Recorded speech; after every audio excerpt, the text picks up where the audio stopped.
নমস্কার, দেখছেন রিপাবলিক বাংলা। আজকের চা আড্ডায় আপনাদের সঙ্গে রয়েছে আমি সৃজিতা। অভয়া ধর্ষণ কাণ্ড জানিয়ে গোটা রাজ্য তোলপাড় হয়ে যায়। প্রাথমিকভাবে অভিষেক বন্দ্যোপাধ্যায়কেও আমরা বেরিয়ে আসতে দেখেছি এবং তার মুখে এনকাউন্টার প্রসঙ্গ শুনেছি। মমতা বন্দ্যোপাধ্যায়কে দেখেছি, অভয়ার পরিবারের সঙ্গে দেখা করতে দেখেছি। 4 দিন নিজেই তিনি পুলিশকে সময় দিয়েছিলেন এবং গোটা তদন্ত সিবিআইয়ের হাতে চলে যায়। এতগুলো শুরুর দিকের কথা এই জন্যই বলছি যে তারপর এই রাজ্য একাধিক প্রতিবাদ দেখেছে, নজিরবিহীন প্রতিবাদ দেখেছে, অভূতপূর্ব প্রতিবাদ দেখেছে, বিভিন্ন মহলের প্রতিবাদ দেখেছে। এই গোটা প্রতিবাদ পর্বে মমতা বন্দ্যোপাধ্যায়, অভিষেক বন্দ্যোপাধ্যায়কে আমরা সত্যি কোথাও খুঁজে পাইনি।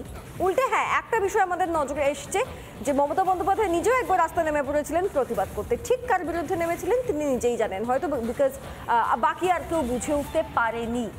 এহেন মমতা বন্দ্যোপাধ্যায় হঠাৎ দেখা গেল একটি রাজনৈতিক দলের ডাকা বন্ধ সেই দিনেই টিএমসিপির অর্থাৎ তৃণমূলের ছাত্র পরিষদের প্রতিষ্ঠা দিবস ছিল। তিনি সর্বসমক্ষে এসে হঠাৎ করে বলে বসলেন যে তিনি চাইলেই অনেকে ব্যবস্থা নিতে পারেন, কিন্তু সেই ব্যবস্থাগুলো তিনি নিচ্ছেন না কারণ তিনি ভালো চান।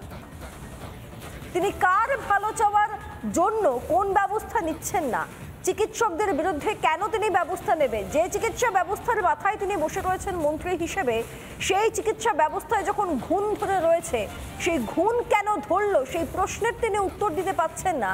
আর তার বার্তার মাধ্যমে আন্দোলন করুক, আমি সঙ্গে আছি, এই বক্তব্যের পরেও তিনি প্রচ্ছন্ন হুমকি দিচ্ছেন। কালকেও আমরা এরকম ছবি দেখেছি। কালকে অবশ্য আমরা এটাও দেখেছি যে বিচারের দাবিতে চিকিৎসকরা পথে নেমেছেন। শ্যামবাজার থেকে ধর্মতলা পর্যন্ত জুনিয়র ডাক্তাররা মিছিলে পা মেলান।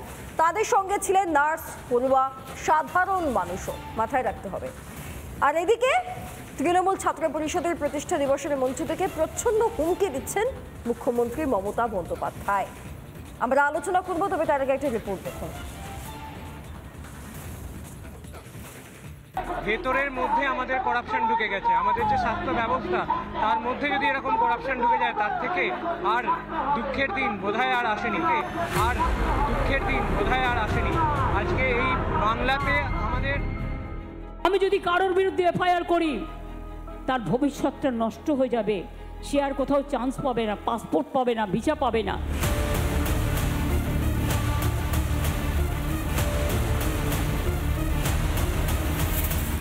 অভয়ের জন্য ন্যায় বিচারের দাবিতে ফের পথে নামলেন চিকিৎসকরা।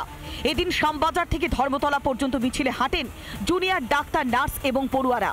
বিচারের দাবির পাশাপাশি শাসকের বিরুদ্ধেও আওয়াজ তুললেন প্রতিবাদীরা। বিচার চাইছেন, সঙ্গে কোথাও গিয়ে শাসকের পতন চাইছেন চিকিৎসকেরা। কেন সেটাই ওদের কাছে একটু জেনে নেওয়ার চেষ্টা করবো। বিচারের দাবির পাশাপাশি আমি শুনছি চিকিৎসকেরা বলছেন শাসকের পতন, পুলিশ মন্ত্রীর পদত্যাগ। কেন চিকিৎসকদের পুলিশ মন্ত্রীর পদত্যাগ চাইতে হচ্ছে? আজকের দিনে দাঁড়িয়ে আমাদের স্বাস্থ্যমন্ত্রী, পুলিশ মন্ত্রী সবাই একজন। যে অথরিটি এটার জন্য দায়ী, কোন ইন্ডিভিজুয়াল ব্যক্তি নয়, কিন্তু যে অথরিটি এটার জন্য দায়ী তার পরিবর্তন চাই। এখানে রেসপন্সিবিলিটি হয়ে যায় স্বাস্থ্যমন্ত্রীদের।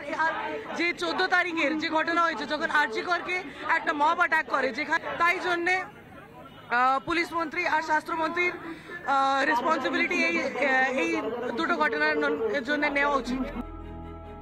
পথ নাটিকার মাধ্যমে প্রতিবাদ জানান চিকিৎসকরা।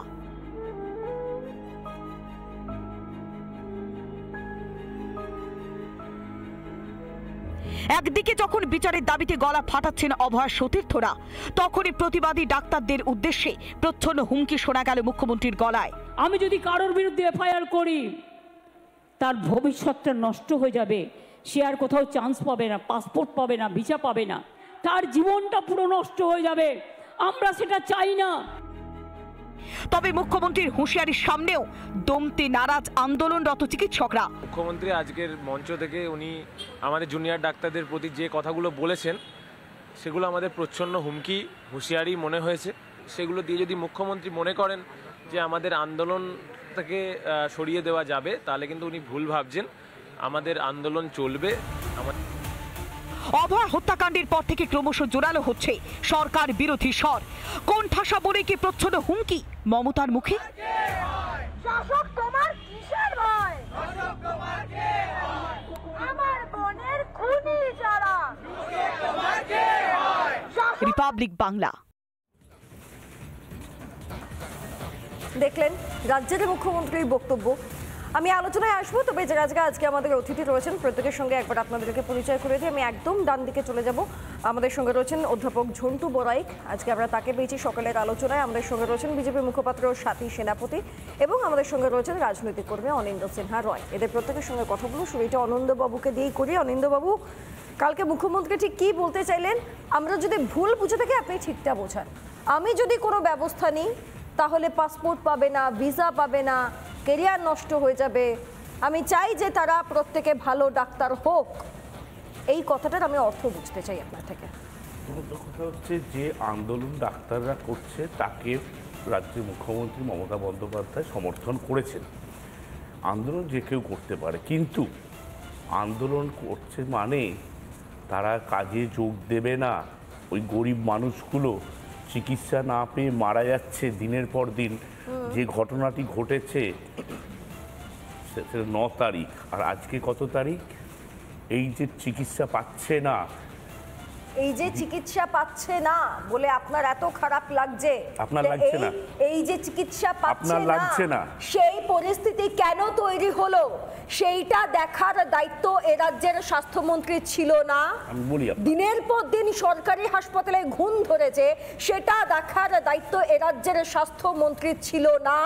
তখন তিনি কি করছিলেন? একটা নক্ষরজনক ঘটনা ঘটেছে, তার তদন্ত করছে সিবিআই, সুপ্রিম কোর্টের অবজারভেশনে সেটা চলছে। একটা ঘটনা ঘটেছে, নিঃসন্দেহে সে দুঃখজনক, সেটা মর্মান্তিক, বলুন লজ্জাজনক, লজ্জা পাওয়া নিঃসন্দেহে সবারই। আজকে গতকালকে উত্তরপ্রদেশেও দেখেছি আর ঘটনা ঘটেছে। আপনারা উত্তরপ্রদেশ বলে লাফিয়ে ওঠেন, আরে অন্য কথা, সেটা অন্য কথা। আপনাদের বাংলার মাই মা, অন্যগুলো মা নয়, বোন নয়। আমার কাছে সমস্ত ভারতবর্ষের না, সমস্ত ভারতবর্ষের মেয়ে আমার মা, আমার বোন। আমাকে এটা আটকাতে আমার মা, আপনি আমার যতটা বোন। উত্তরপ্রদেশ নিয়ে বলতে পারেন, যতটা আপনি হাতরাস নিয়ে বলতে পারেন, ঠিক ততটাই আপনাকে বাংলা নিয়ে বলতে হবে। আপনার লজ্জা লাগা উচিত যে আপনাকে বাংলার পরিস্থিতি বলতে গিয়ে পাশের রাজ্যের পরিস্থিতিকে টেনে আনতে হচ্ছে। বিভিন্ন রাজ্যে, আপনার এই পাশের রাজ্যে, আমি ঝন্টু বড়াইকের কাছে যাব। ঝন্টুবাবু, আমাদের এই বিভিন্ন পাশের রাজ্যে আমরা দেখেছি যেমন ঘটনা ঘটেছে, কিছু কিছু ক্ষেত্রে, সর্বক্ষেত্রে নিশ্চয়ই নয়, কিছু কিছু ক্ষেত্রে আমরা অ্যাকশন নিতে দেখেছি। সেই অ্যাকশন এই রাজ্যে কি আমরা দেখতে পাই? আমি প্রথমেই বলি, দেখো, মুখ্যমন্ত্রী কামদুনির সময় ফাস্ট ট্র্যাকের কথা বলেছিল।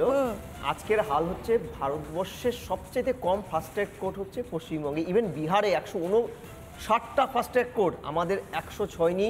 17টা ফাস্ট ট্র্যাক কোর্টের পারমিশন দিয়েছে সেন্ট্রাল গভর্নমেন্ট আজকে 6 বছর আগে। গত পরশুদিন সেন্ট্রালের বিচার মানে আইন বিভাগ থেকে একদম পুরোপুরি প্রেস কনফারেন্স করে রাজ্যকে জানিয়ে দিয়েছে 17টা ফাস্ট ট্র্যাক কোর্ট যে আমরা 6 বছর আগে পারমিশন দিয়েছিলাম কোথায় বানিয়েছেন, প্রথম কথা। দ্বিতীয় কথা, তোমার খেয়াল আছে তেলেঙ্গানায় এক ডাক্তারকে পুড়িয়ে মেরেছিল 4 জন মিলে। তারপরে এনকাউন্টার, লোকে বলে পুলিশ এনকাউন্টার করেছিল, পুলিশ বলেছিল সেখানকার পালাতে গিয়ে পুলিশ গুলি চালাতে বাধ্য হয়। সিএম এবং অভিষেক বন্দ্যোপাধ্যায় প্রকাশ্য প্রেস কনফারেন্স করে বলেছিল আমাদের রাজ্যে এই ধরনের তালিবানি হয় না, আমরা ওইভাবে গুলি করে মারি না। তারা যখন এক্সট্রা জুডিশিয়াল এই গুলি করে মারা, ফাঁসির কথা বলছে, আইনের বাইরে এক্সট্রা জুডিশিয়াল, তো এই যে অভিষেক বলছে যে আমরা গুলি করে মারতাম, মুখ্যমন্ত্রী বলছে ফাঁসি চাই, একটা এক্সট্রা জুডিশিয়াল, কিন্তু এইভাবে ফাঁসি হয় না ভারতের সংবিধানে। ফলে এটা কেন বলছে? তোমাকে আরেকটা কথা বলি, যে জুনিয়র ডাক্তারদের কাজে ফেরার কথা বলছে। মনে রাখবে, গতকাল আমি বিভিন্ন হাসপাতালের যে এর সাথে প্রোগ্রামগুলো করছিলাম, যে জুনিয়র ডাক্তাররা কোনো রাজ্যের স্বাস্থ্য পরিষেবার স্পাইনাল কর্ড হতে পারে না।